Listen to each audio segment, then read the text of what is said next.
Alright, it's day 22 of our Azolla, Gapi, and chicken backyard farming. So for today's video, i-update na ko mo guys kung sa itong makang nabuhat gahapon, and then sa update sa itong mga binuhi. So murag gahapon siya dire, wala ko yung nausab dire, murag gahapon, and then akong naobserbahan wala pa sinadaghan. Murag gahapon andre lang is ang duckweed, daghan dili kay daghan duckweed, ubay-ubay na ang duckweed.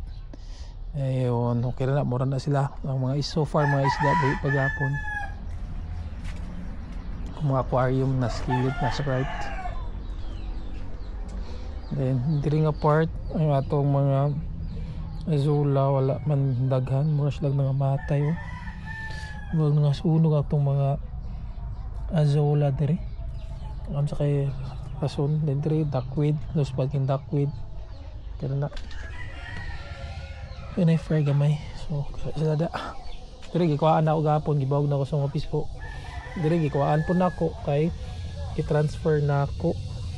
Ayun, karon ang daghan is ang Azolla, tagan gyapon ang duckweed. Diri man multiply ang duckweed yun. Then mura gyapon ni sila, gyapon ni gamay pagyapon kaayo. Then duckweed ipa-dagko na ko na sila. Kaya nakita din niyo duckweed is dako na gid siya. So to dayon ang atong pandang gapi buhi pa upat. So I'm planning nga ibalin ako ni sila og dako nga sudlanan, kay kung mas dako sila mas dako ang part nga itlogan sa isda nga makaon po nila. So muna akong plano yan itong mga cold mura gyapon paitabang ako na sa sudlanan, kay ako na observe dito sa akong tuxedo daghan kayo.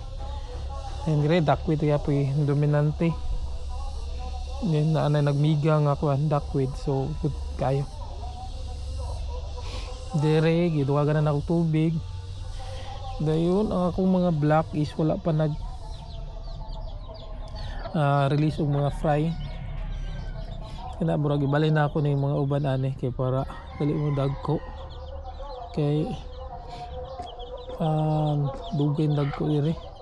Dayon akong mga piso namatyan ni sila. Ang namatay ani is katunggikan dito sa pikas nga bae 2, 4, 6, 7, so 7 na lang sila kabuok. 8 2,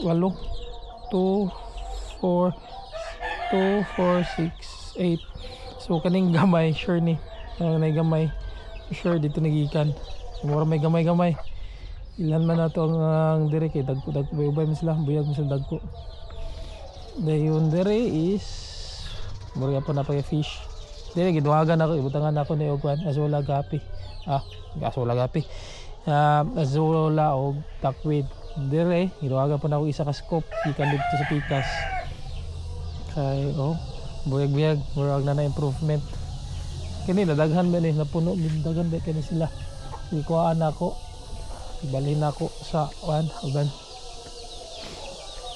Yan atong mga chicks na gitangkal itong i-release itong buyan kay para malingaw sila o dagan-dagan. Kaya dako na po na ko itong bai kay ibaligya na ito, kinilora itong baligya. Para sila happy kay sila, mga gawas. Unong kabuok gani gapon wala nagulan, so okay kayo. And there is ikuhaan ako na gibalhin ako dito sa pikas kay para maklaro na akong maisda dire. Then dito po maduwagan na lang ko ang sagbot. Then dire kuhaan ako tubig gapon kay nato ko nga muulan, apili dire gipapon ako tubig sa daghan kay mga kinanan og mga kuno bats man siguro ginagkaon na ni. Ang sita sa atong isa pond. Dire. Gapon nakuha pa yung baki. Shark. So, man sila. Gapon po, di kalingaw na kukuha ng mga duckweed kay para ang azula ray mo daghan jud. Ubay-ubay itong gikuha. Ikaon po sa mga piso. So, I think putangan ako ni Kuandre siya ng harang kay para dili makaon jud kay gapon nakita na ako ang isa ka manok kuan siya self-service nagakaon yung mga kuan. Then ako notice po diri nga kuan ang mga gapi na to is very healthy buyag. Buyag-buyag gid sila.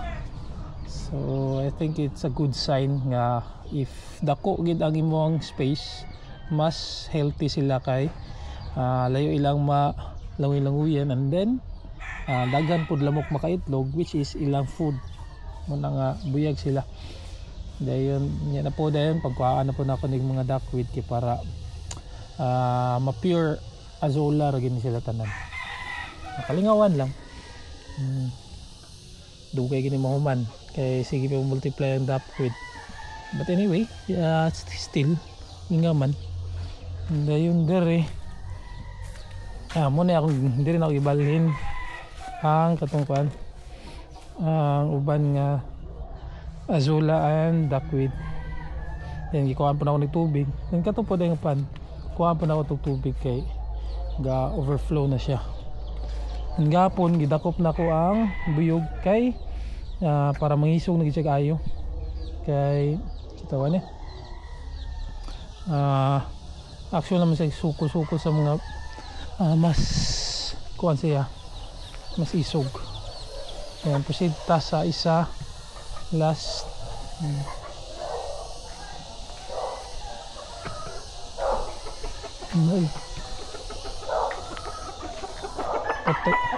may partner nga bisaya. Then there is duwa lang sila nabuk na bilin but I do hope nga stay healthy na sila. Duwa lang ikabuk na bilin. Dahil isa na pa isa dito. Tulong na sila tanan. Duwa na sila nabilin taon. Anyway, ang bairagi mabusog ani silang. Kaya na itong offspring ani if okay budget. So ang puti ano gitangkal ang puti kay para manghisog siya kayo kay kuan under mo to niyang nasulong nga buyog. So asa man padulong. So I think that's all for today. I hope you like, subscribe and follow me on my channel. And then if you have any suggestions, you can comment down below. So that's it for today and have a great day everyone. God bless. Bye bye. Stop recording.